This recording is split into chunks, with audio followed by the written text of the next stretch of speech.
Hello everyone, welcome back to my channel. और आज जो है हम डिडक्शन का रिमेनिंग पार्ट कवर करने वाले हैं। And if you want to know कि ये जो स्क्रीन पे नोट्स दिख रहे हैं वो कौन से हैं, तो ये इंस्टीट्यूट का स्टडी मैट है। मैं आपको सेक्शन के पीछे का जो भी लॉजिक और सेक्शन में जो प्रोविज़न है वो आपको बताने वाली हूँ। तो आप किसी भी बुक को रेफ़र कर रहे हैं वो डजेंट मैटर। आप सेक्शन की प्रोविज़न में जितनी भी चीज़ें दी हुई हैं आप बस उसको समझिए और समझने के बाद से सेल्फ स्टडी कीजिए। You will be able to understand everything. तो हम शुरू करते हैं 80JAA से। अगर क्वांटम ऑफ डिडक्शन की बात करें 80JAA में, जो कि सबसे पहला आपका पॉइंट है, तो इसमें 30% ऑफ एडिशनल एम्प्लॉय कॉस्ट जो है आपको 3 साल तक के लिए, अगर आपकी 100 रुपीज़ एम्प्लॉय कॉस्ट है तो आपको 30 इतना डिडक्शन मिलता है। 30% फॉर द 3 ईयर। लेकिन आपको ये डिडक्शन लेने के लिए कुछ कंडीशन फुलफिल करने पड़ेंगे। अब देख लेते हैं क्या है। सबसे पहला कंडीशन हमारा ये है कि जो बिजनेस है वो स्प्लिटिंग अप या reconstruction of an existing business को करके ना बना हुआ हो। मतलब ऐसा नहीं कि कोई एग्जिस्टिंग बिजनेस ही है जिसका हम अमेलगमेशन या डीमर्जर कर रहे हैं या रिकंस्ट्रक्शन कर रहे हैं या उसको स्प्लिट अप करके हमने एक नया बिजनेस बना दिया। उस केस में हम ये जो 80JAA डिडक्शन है उसको क्लेम नहीं कर पाएंगे। दूसरा पॉइंट जो है, दूसरी कंडीशन जो है वो हमें ये बोलती है कि the business is not acquired by the SSC by way of transfer from any other person or as a result of any business reorganization। मतलब कि अगर मैं इसमें डिडक्शन क्लेम करना चाहती हूँ तो मैं ये बिजनेस ऐसा नहीं हो सकता कि मैंने किसी से एक्वायर किया है as a result of reorganisation. मतलब डीमर्जर और अमेलगमेशन में अगर रीऑर्गेनाइजेशन हो रही है बिजनेस की, तो उसके अंदर अगर मैंने इस बिजनेस को एक्वायर किया है, then I am not eligible to take deduction under section 80JAA। तीसरा कंडीशन हमारा ये है, इस कंडीशन को बिना पढ़े मैं एक लाइन में आपको बताती हूँ। तीसरा कंडीशन हमारा ये बोलता है कि आपको जो है कोई भी एसएससी इस सेक्शन में डिडक्शन को ले सकता है, provided they are covered under section 44A भी। अगर आपका टैक्स ऑडिट होता है, नॉन रेजिडेंट भी ले सकता है। अगर आपके ऊपर 44A भी अप्लाई होता है तो फिर आप जो है इस सेक्शन में दी हुई डिडक्शन को ले सकते हैं। आगे बढ़ते हैं हम। अब देखो, अब जैसे मैं एक फिर से समराइज करती हूँ। आपको 3 कंडीशन फुलफिल करने हैं और 3 कंडीशन के बाद आपको 30% का डिडक्शन मिलता है फॉर 3 ईयर। मतलब 100 रुपीज़ कॉस्ट है अगर 2021 में, तो आप अगर 21, 22 और 23 में डिडक्शन ले रहे हैं तो आपको 100 रुपये की एम्प्लॉय कॉस्ट है, तो आपको 30 रुपये का डिडक्शन मिल जाएगा 21 में भी, 22 में भी और 23 में भी। अब ये डिडक्शन जो होता है वो मिलता है इमोल्यूमेंट्स पे, जो कि एडिशनल एम्प्लॉय को पे होते हैं। मतलब जो मैं बोल रही हूँ कि 30% का डिडक्शन मिलेगा आपको एम्प्लॉय कॉस्ट पे। तो ये जो एम्प्लॉय कॉस्ट है, this should be total emoluments paid और पेएबल टू एडिशनल एम्प्लॉय। मतलब सारे एम्प्लॉय पे नहीं मिलेगा, जितने एडिशनल एम्प्लॉय हैं हमारे, उन एम्प्लॉय के एम्प्लॉय कॉस्ट पे। तो उस एम्प्लॉय कॉस्ट को भी क्या बोला गया है इस सेक्शन में, उसको बोला गया है टोटल इमोल्यूमेंट्स। अब हम आगे चल के एडिशनल एम्प्लॉय कॉस्ट मतलब इमोल्यूमेंट्स और एडिशनल एम्प्लॉय का भी मतलब समझेंगे और उस अमाउंट पे हमें डिडक्शन मिलने वाला है। देखो, अगर एडिशनल एम्प्लॉय कॉस्ट की बात करें, अगर एम्प्लॉय की बात करें कि एडिशनल एम्प्लॉय जो यहाँ पे बोल रहा है उसका मतलब क्या होता है, तो एडिशनल एम्प्लॉय का मतलब होता है अगर आपका एक बिजनेस है और सपोज करो एग्जिस्टिंग बिजनेस है, उसमें एज ऑन 21-22 जो है 30 एम्प्लॉयज़ थे, तो 22-23 में जो है आप 22-23 का रिटर्न अब आप नेक्स्ट ईयर में आ गए हो। आप 21-22 में आपके पास 30 एम्प्लॉय थे, अब 22-23 में आप काम कर रहे हैं। आपको काम करने के बाद आप सोच रहे हैं 80JAA में डिडक्शन लेने के लिए। अब ये जो डिडक्शन लेने के लिए आपको एडिशनल एम्प्लॉय जो है, ये एडिशनल एम्प्लॉय निकालने के लिए आपको देखना पड़ेगा, क्योंकि 22-23 में ऐसा भी हुआ होगा कि कुछ एम्प्लॉय रिजाइन करके गए होंगे, कुछ एम्प्लॉय छोड़ के गए होंगे, कुछ नए एम्प्लॉय आए होंगे। तो at the end of the year, last day of the preceding year, जितने भी एम्प्लॉय थे उन एम्प्लॉय से ज़्यादा नंबर ऑफ एम्प्लॉय होने चाहिए। मतलब कि 30 से ज़्यादा अगर आपके पास एम्प्लॉय हैं, 21-22 में अगर आपके पास 30 एम्प्लॉय थे, तो 22-23 में जो है आपके पास 40 एम्प्लॉय है। मतलब मोर देन 30 हो तो ये जो 10 नंबर हमारे पास एक्स्ट्रा हो गए, दिस इज एडिशनल एम्प्लॉय। और इन एम्प्लॉय का जितना एम्प्लॉय कॉस्ट आ रहा है कंपनी को, उस पर 30% का डिडक्शन मिल जाएगा। आपको ये बात ध्यान रखना है, पूरे एम्प्लॉय कॉस्ट पे नहीं मिलेगा, एडिशनल एम्प्लॉय कॉस्ट पे मिलेगा। एडिशनल एम्प्लॉय कॉस्ट के लिए हमें एडिशनल एम्प्लॉय देखना पड़ेगा कि एडिशनल एम्प्लॉय कितने हैं, और उनके एम्प्लॉय कॉस्ट पे मिल जाएगा। अब हम देखते हैं कि उन एम्प्लॉयज़ के जितना भी, मान लो उन एम्प्लॉय को, जैसे मैंने कहा कि 30 से हमारे 40 हो गए, फॉर एक एग्जांपल लेते हैं, तो ये जो 10 हमारे एम्प्लॉय बढ़ गए, उन एम्प्लॉय की अगर हम बात करें तो उन एम्प्लॉय को काफ़ी सारी पेमेंट हुई होगी, कुछ यूपीआई हुई होंगी, कुछ आरटीजीएस, कुछ कैश में पे किया होगा, कुछ अदरवाइज गिफ्ट भी दिया होगा। तो ये सारी की सारी हमारी एक कंपनी के लिए ये तो एम्प्लॉय कॉस्ट बनती ही है। तो क्या ये सब पे हमें 30% मिल जाएगा या फिर कुछ स्पेसिफिक है? तो इसके लिए पॉइंट नंबर बी जो आपको दिख रहा है वो लिखा हुआ है, emoluments are paid otherwise than by account payee cheque और account payee bank draft. UPI RTGS मैं आपको सिंपल लैंग्वेज में बताती हूँ, इसको बिना पढ़े नहीं पढ़ रही हूँ क्योंकि इंस्टीट्यूट की बुक को बहुत कम ही लोग रेफर करते हैं। तो आपके पास जो भी बुक हो, जिस टीचर की बुक से भी आप पढ़ रहे हो, आप उसको बाद में देखना। पहले आप इस सेक्शन में क्या लिखा हुआ है, इस प्रोविजन में एम्प्लॉय का मतलब, इमोल्यूमेंट्स का मतलब, उसको समझ लो। तो इमोल्यूमेंट्स मतलब ये बोलते हैं कि कोई भी चीज़ जो अदरवाइज, मतलब जो बैंकिंग चैनल से पे हुई हो ना, कोई भी कॉस्ट एम्प्लॉय के लिए, कोई भी कॉस्ट अगर कंपनी इनकर कर रही है, तो अगर वो बैंकिंग चैनल से हो रही है, देन वो हम एम्प्लॉय कॉस्ट मानेंगे और उस पर जो है आपको 30% का डिडक्शन मिल जाएगा। आगे बढ़ते हैं हम।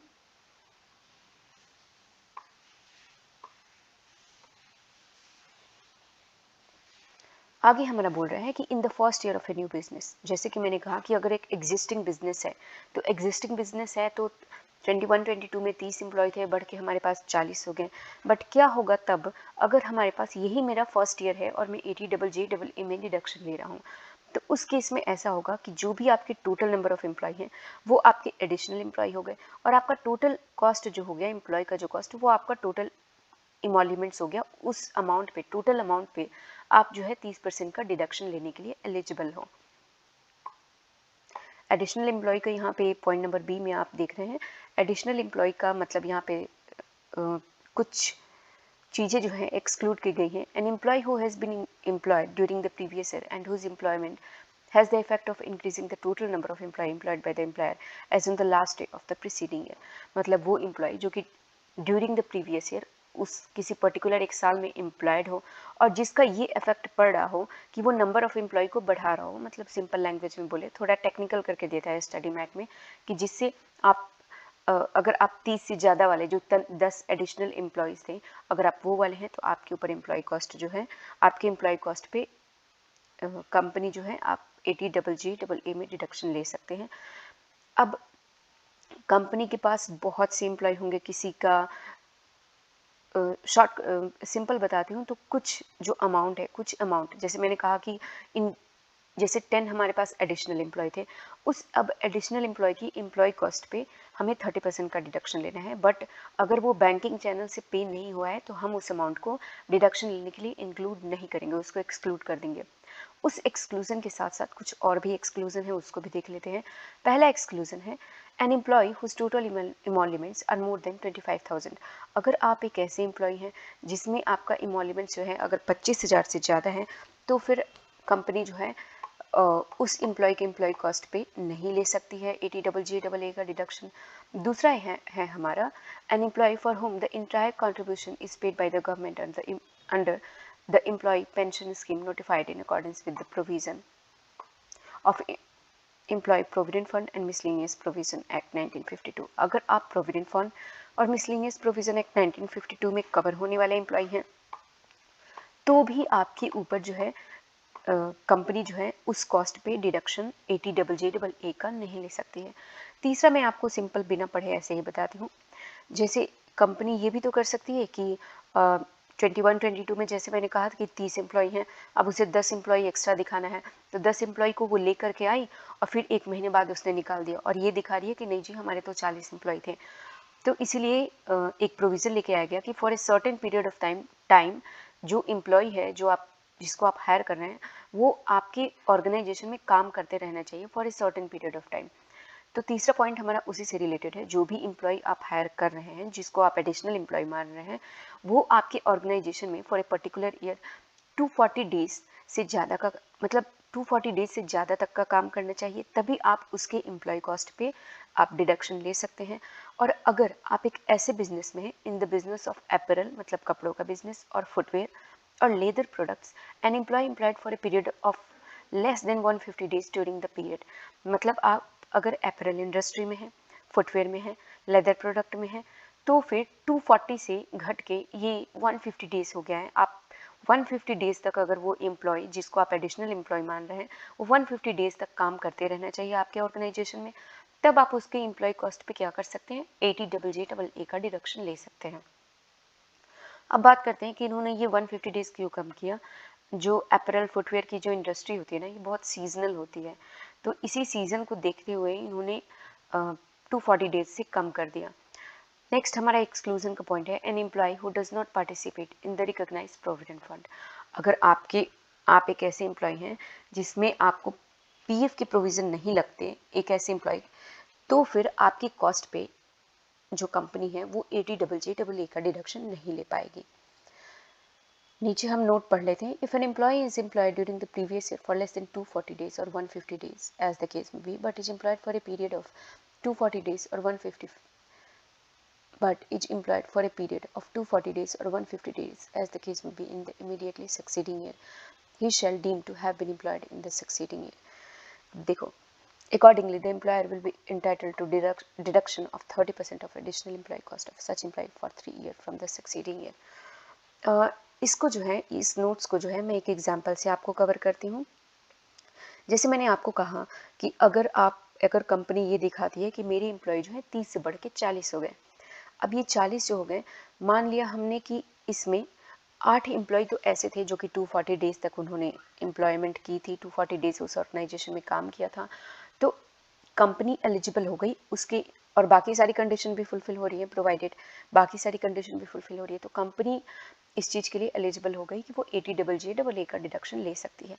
बट अगर 2 एम्प्लॉय ऐसे हैं जिनको हमने फरवरी में अपॉइंट किया था, अब ये 2 एम्प्लॉय जो हैं फरवरी में अपॉइंट हुए हैं, मार्च में हमारा बैलेंस शीट फाइनल हो रहा है, हमारी फाइनलाइजेशन हो रही है अकाउंट्स की, तो हमारा 240 डेज या 150 डेज जो भी केस है उससे तो हमारा कम हो गया। और ये जो 2 एम्प्लॉय हैं, उन्होंने ऐसा नहीं कि इस 2 महीने के बाद काम छोड़ा है, अगले साल वो लगातार काम किए हैं कंपनी में, 1 साल 2 साल जो भी साल मान लो, 5 साल 10 साल, तो मतलब ये जो एम्प्लॉय हैं उनका जो एम्प्लॉयमेंट शुरू हुआ वो बहुत लेट शुरू हुआ, और लेट शुरू होने की वजह से वो इस पर्टिकुलर ईयर में क्या क्या उन्होंने वो 240 डेज या 150 डेज का जो क्राइटेरिया था वो फुलफिल नहीं हो पाया, तो क्या कंपनी अब इसका डिडक्शन कैसे लेगी।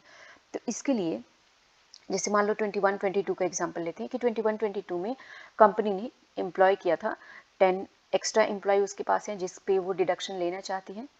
ओके, प्रीवियस वाला एग्जांपल ही हम कंटिन्यू करते हैं।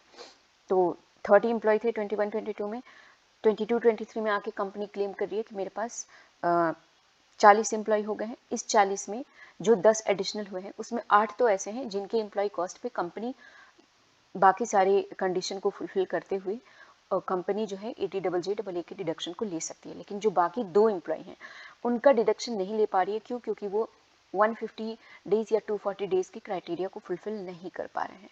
तो अब इनके लिए क्या हो गया, तो इनके लिए यहाँ पे प्रोविज़न ये बोलता है कि 22-23 तो हमारा ईयर ये ख़त्म हो गया, अब यहाँ पे जो है कंपनी डेज फुलफिल ना होने की वजह से नहीं क्लेम कर पाई, तो हम आगे आ जाएंगे 23-24 में, और हम ये देखेंगे कि क्या ये जो 2 एम्प्लॉय थे जिनका फरवरी में अपॉइंटमेंट हुआ था वो क्या 23-24 में, मतलब सक्सीडिंग ईयर यहाँ पे उसे ही बोल रहा है कि आगे वाले साल में सक्सीडिंग ईयर, तो क्या आगे साल में सक्सीडिंग ईयर में क्या 240 डेज या 150 डेज का क्राइटेरिया फुलफिल हो रहा है।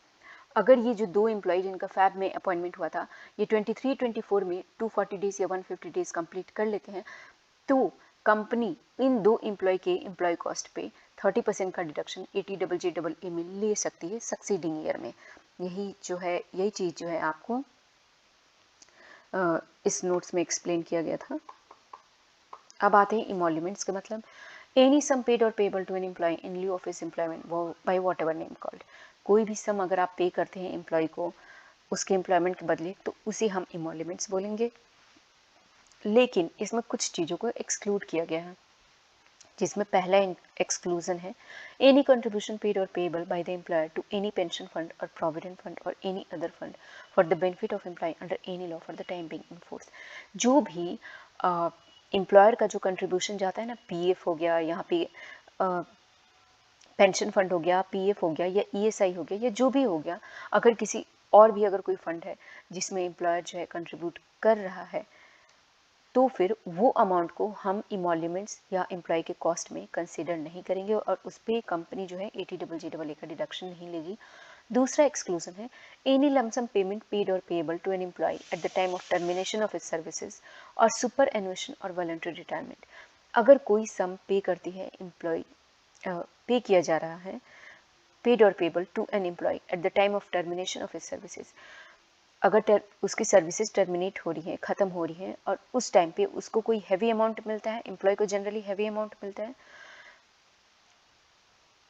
सच एज ग्रेचुटी, सर्वेंस पे, लीव इनकैशमेंट। तो जब हमारी रिटायरमेंट होती है या फिर टर्मिनेशन हो रहा है, उस टाइम पे बहुत हैवी अमाउंट कंपनी जो है एम्प्लॉय को देती है, वॉलंटरी रिटायरमेंट देती है या फिर ग्रेचुटी या फिर सर्वेंस पे, लीव इनकैशमेंट, ये सारी बेनिफिट्स देती है। तो इन सारे बेनिफिट्स पे आप जो है ATJJA का डिडक्शन नहीं ले सकते हैं, वो बस आपको इतना ही बोल रहे हैं। तो ये था हमारा सेक्शन ATJJA। अब हम शुरू करते हैं अपना next section ATPA। I hope कि आपको इसके पहले की क्लास समझ में आई हो। आप देख सकते हैं इसके पहले की जो भी क्लासेस हैं, इसके पहले की जो भी डिडक्शन है, इसके पहले के डिडक्शन में मैंने कवर किया था 80। बता देती हूँ आपको, अगर आप सोच रहे हैं, अगर आप किसी पर्टिकुलर डिडक्शन को देखना चाहते हैं तो आप वो भी जाके देख सकते हैं।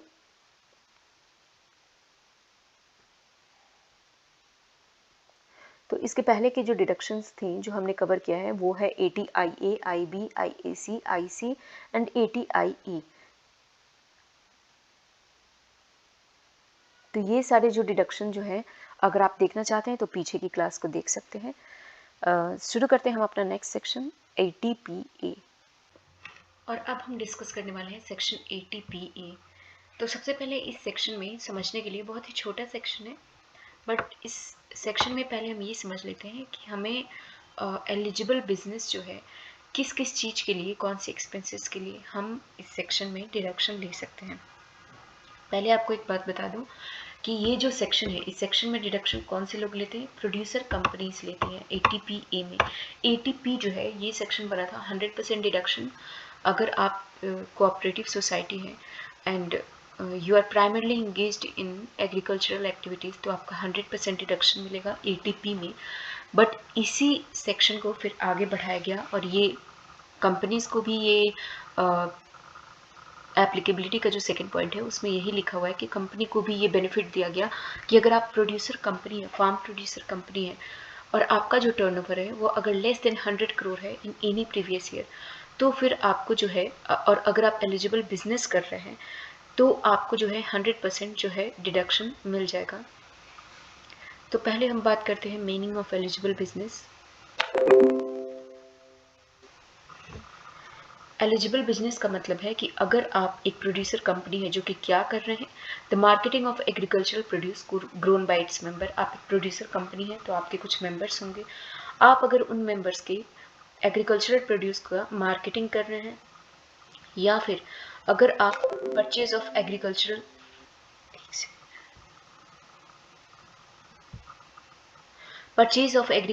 implement seeds, livestock or other article intended for agriculture for the purpose of supplying them to its member। आप क्या काम करते हैं? आप एग्रीकल्चर इम्प्लीमेंट्स या सीड्स या लाइव स्टॉक या फिर और दूसरी कोई भी चीज़ जो है खरीदते हैं और उसको क्या करते हैं, अगर आप मेंबर को सप्लाई करते हैं, आप प्रोड्यूसर कंपनी है तो आपके कुछ मेंबर्स भी होंगे, तो अगर आप उनको सप्लाई करते हैं तो भी आपके बिजनेस का 100% प्रॉफिट, 100% मतलब प्रॉफिट जो है आपको डिडक्शन मिल जाएगा ATPA में। या फिर अगर आप processing of agriculture produce of its member, जो एग्रीकल्चर प्रोड्यूस है उसको आप प्रोसेसिंग करते हैं तो भी आपके प्रॉफिट की का 100% डिडक्शन जो है आपको ATPA में मिल जाएगा। अब यहाँ पे जो है 100% profit and gain attributable to eligible business, अगर आप ये ऊपर के 3 काम करते हैं और अगर आप प्रोड्यूसर कंपनी हैं, ध्यान रखना अगर आप कोऑपरेटिव सोसाइटी हैं तो आपको 100% प्रॉफिट का डिडक्शन मिलता है 80P सेक्शन में, और अगर आप प्रोड्यूसर कंपनी हैं तो आपको डिडक्शन जो है वो मिलता है 80PA में। अगर आप ये तीनों काम कर रहे हैं या तीनों में से कोई भी एक काम कर रहे हैं तो आपके प्रॉफिट का 100% डिडक्शन 19, 22, 24, 25 असेसमेंट ईयर तक मिल सकता है। अब देखो, अब ये क्वांटम ऑफ डिडक्शन में जो दूसरा पॉइंट है वो बोलता है in case where the SSC is entitled also to deduction under any other provision of chapter 6 है, मतलब कि आप 80PA में 100% प्रॉफिट का डिडक्शन तो ले ही सकते हैं, बट अगर आप एलिजिबल हैं चैप्टर 6A में किसी और अदर डिडक्शन को लेने के लिए, the deduction under this section shall be allowed with reference to the income if any.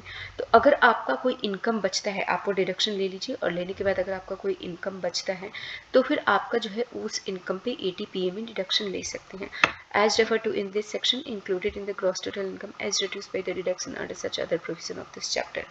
एक बार फिर से समझाती हूँ, जैसे आपके ऊपर दो सेक्शन डिडक्शन के 2 सेक्शन अप्लाई होते हैं, तो आप पहले जो दूसरा सेक्शन है उसका डिडक्शन ले लीजिए और फिर आपका कोई प्रॉफिट बचता है तो आप 80PA में डिडक्शन ले लीजिए।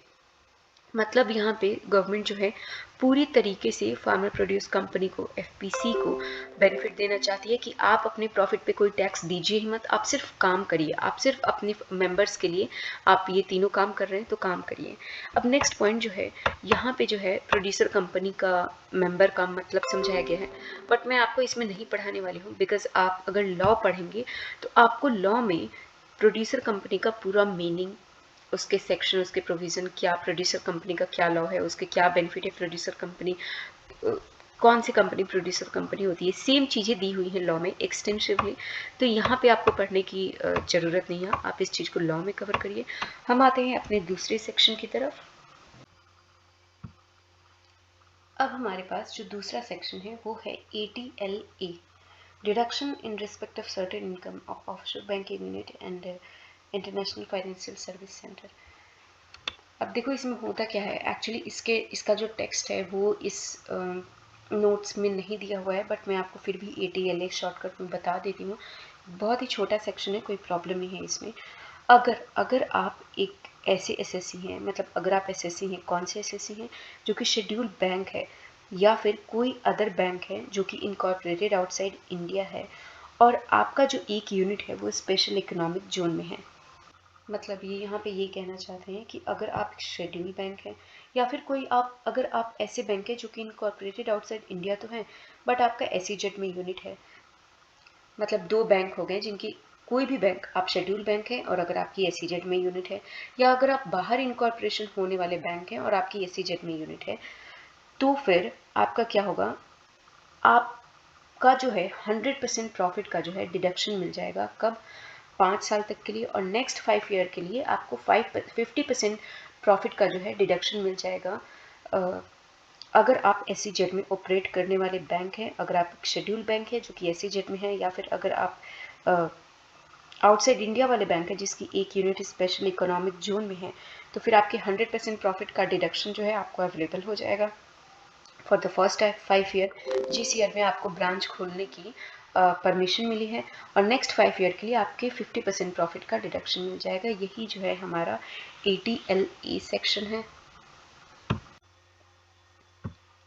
अब जो है हम आते हैं अपने अगले सेक्शन पे। अगला सेक्शन है हमारा ATQQB। ये जो होता है ये बोलता है कि अगर आप रेसिडेंट इंडिविजुअल हैं तो आपको डिडक्शन मिल जाएगा किसकी, royalty in respect of A patent. अगर आपके पास पेटेंट राइट है तो उसके रिस्पेक्ट में अगर आपको कोई रॉयल्टी रिसीव होती है तो आपको डिडक्शन मिल जाता है। कितना? Up to maximum amount of 3 lakh, या फिर जितना आपको रॉयल्टी मिली है विच एवर इज लेस, आपको 3 लाख तक का डिडक्शन मिल सकता है। अब एलिजिबल इनकम इसमें ऐसे तो ये सेक्शन बस इतना ही है कि अगर आप एक रेसिडेंट इंडिविजुअल हैं और अगर आपको पेटेंट के रिलेशन में कोई रॉयल्टी मिलती है तो आपको अप टू 3 लाख मैक्सिमम, या फिर maximum up to 3 lakh rupees royalty मिल जाती है। एलिजिबल इनकम देख लेते हैं क्या दिया हुआ है। द इनकम में be received either by way of lump sum consideration for the assignment or grant of any office interest in the copyright of any book. Income receive होने की बात लिखी हुई है, कि या तो आपको लमसम कंसिडरेशन मिल रहा हो और grant of any of his interest in copyright of any book. देखो बुक्स के केस में क्या होता है कि अगर आप को रॉयल्टी मिलती है बुक के केस में, तो उसमें क्या होता है कि जैसे कॉपीज जब सोल्ड होती है ना तब आपको मिलते हैं पैसे। ऐसा नहीं होता कि जब आप लिख देते हैं और आपको पैसे मिलने शुरू हो गए, नहीं। जब पब्लिश होती है बुक तो पब्लिश होने के बाद से जितनी कॉपीज सोल्ड हुई आपको उतनी कॉपीज पे रॉयल्टी मिलेगी। तो एक एक बुक पे नहीं मिलती है, डिपेंड ऑन द कॉन्ट्रैक्ट। क्या होता है, एक लमसम कंसिडरेशन, एक लमसम ये डिसाइड कर लिया जाता है कि 2 लाख कॉपीज से सोल्ड हो जाएंगी तब हम आपको देंगे, या फिर इस ईयर की हम आपको एक पर्टिकुलर दे देंगे। तो जो भी आपको लमसम कंसिडरेशन मिल रही है उस आपको मतलब एलिजिबल इनकम जो है कि इनकम जो है किसी भी वे में रिसीव हो रहा हो, या तो आपको एक लमसम कंसिडरेशन मिल रहा हो या assignment or grant of any of his interest in the copyright of any book. दूसरा है हमारा दूसरा पॉइंट, बोलता है such book should be work of literary, artistic or scientific nature or of a royalties or copyright fees with receivable in lump sum or otherwise in respect of such book. अब ये जिस book के बारे में, जिस book पे royalty की बात हो रही है, उस बुक के बारे में लिखा है कि ये जो बुक होना चाहिए this should be based upon literary या फिर आर्टिस्टिक और साइंटिफिक नेचर के लिए होना चाहिए। और जैसा कि मैंने आपको बताया कि बुक के केस में जब आपकी बुक सोल्ड होती है तभी आपको रॉयल्टी मिलती है। तो या तो ये हो सकता है कि किसी ईयर वाइज आपको रॉयल्टी मिले, या फिर ये हो जाए कि जब आपकी 1 लाख कॉपी सोल्ड हो जाएंगी तब देंगे, या 2 लाख कॉपी सोल्ड हो जाएंगी, या फॉर ईच 50,000 पे हम आपको देंगे। तो जो भी आपको एक लमसम कंसिडरेशन मिल रहा है या अदरवाइज जैसे भी आपको पैसे मिल रहे हैं इन रेस्पेक्ट ऑफ सच बुक, तो वो बुक किस पे बेस्ड होनी चाहिए, आपकी literary, artistic or scientific nature की होनी चाहिए। तो आप 80 QQB में डिडक्शन लेने के लिए एलिजिबल हैं। ओके, मैनर ऑफ कंप्यूटेशन भी दिया है। कभी कभी छोटे छोटे सेक्शंस को बहुत ही टेक्निकल करके दे देता है स्टडी मैट में, बट मैंने आपको सिंपल बता दिया, इस चीज़ को ध्यान रखना।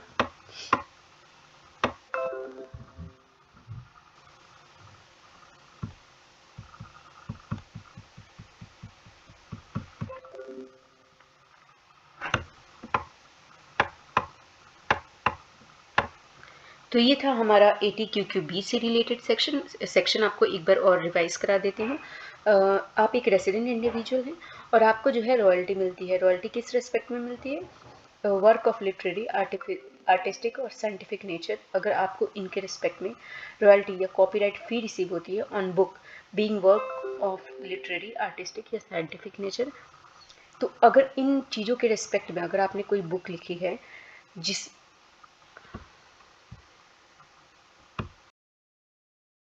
मैं आपको 80 QQB एक बार फिर रिवाइज करा देती हूँ।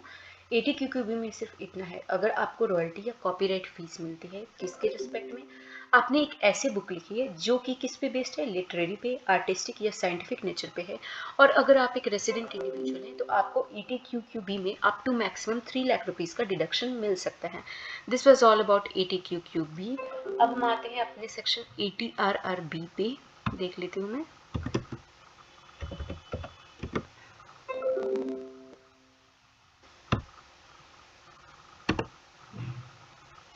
Deduction in respect of royalty और पेटेंट। आई थिंक इसका भी टेक्स्ट नहीं दिया हुआ है, एक बार और सर्च कर लेती हूँ।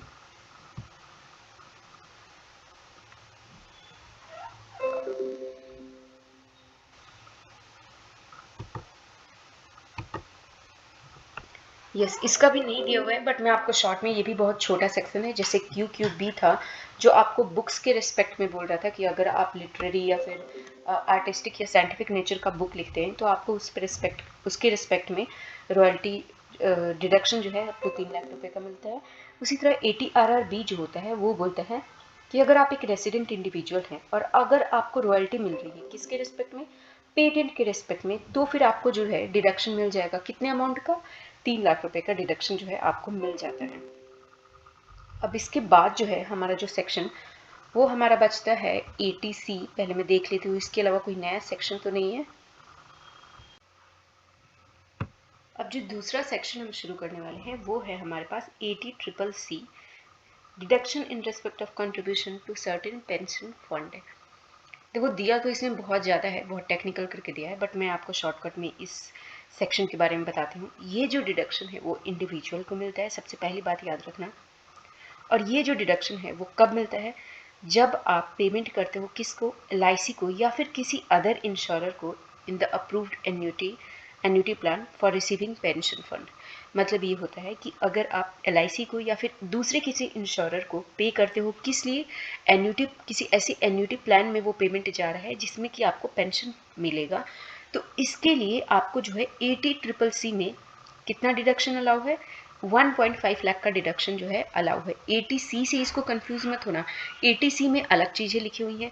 ये जो आपको एडिशनल डिडक्शन मिलता है ये आपको 80CCC में मिलता है। कितना मिलता है, 1.5 लाख मैक्सिमम डिडक्शन मिलता है 100% ऑफ द अमाउंट, और 1.5 लाख मतलब मैक्सिमम 1.5 लाख मिल सकता है। और आपका जो इन्वेस्टमेंट होना चाहिए किस में होना चाहिए, अप्रूव्ड एन्युटी प्लान में होना चाहिए। और ये एन्युटी प्लान हम किस लिए इन्वेस्टमेंट कर रहे हैं, पेंशन रिसीव करने के लिए कर रहे हैं। और हम किस टाइप के किस में इन्वेस्टमेंट कर सकते हैं, LIC में या फिर किसी अदर इंश्योरर में जो कि अप्रूव्ड हो किसके लिए, एन्युटी प्लान के लिए फॉर रिसीविंग पेंशन। और आपको क्या होने चाहिए, आपका स्टेटस क्या होना चाहिए, आप कौन से पर्सन होने चाहिए, ये सिर्फ डिडक्शन जो है एक इंडिविजुअल को ही अलाउ है। So this was all about 80CCC। इसके अलावा जो है फाइनल में कभी कभी क्वेश्चंस आ जाते हैं, मतलब क्वेश्चन अलग से नहीं आते हैं, जब आपको क्वेश्चन आएगा तो आपको डिडक्शन के आप कुछ कंप्यूट कर रहे हो तो आपको जो डिडक्शन का एडिशनल पॉइंट होगा उसमें आपको कभी 80C या 80D के भी क्वेश्चन आ सकते हैं। बट अज्यूमिंग कि आपने ये सारी चीज़ें जो हैं IPCC में पढ़ रखी हैं तो अलग से बताने की आपको ज़रूरत नहीं है। आप एक बार खुद से भी रीड करेंगे, still you will be able to understand. On this note हमारा जो डिडक्शन का चैप्टर है वो ख़त्म हो गया है। तो मैं एक बार फिर से बता देती हूँ, मैं वैसे तो जब मैं वीडियो डालूँगी तो मैं लिख दूंगी कि ये जो पर्टिकुलर क्लास है, मेरे ख्याल से नहीं 100% आपकी सारे डिडक्शन का पूरा सिलेबस कवर हो गया है, सारे ही सेक्शन कवर हो गए हैं एक्सेप्ट 80C और 80D 80U जो कि आपने IPCC में पढ़ रखा था, उसको आप बुक पढ़ के एक बार खुद भी समझ सकते हैं। सो यस, आई होप कि आपको ये क्लास समझ में आई होगी। आपको कोई भी क्वेरी पूछनी हो तो आप कमेंट सेक्शन में या email ID पे पूछ सकते हैं। See you in the next video, till then you keep smiling.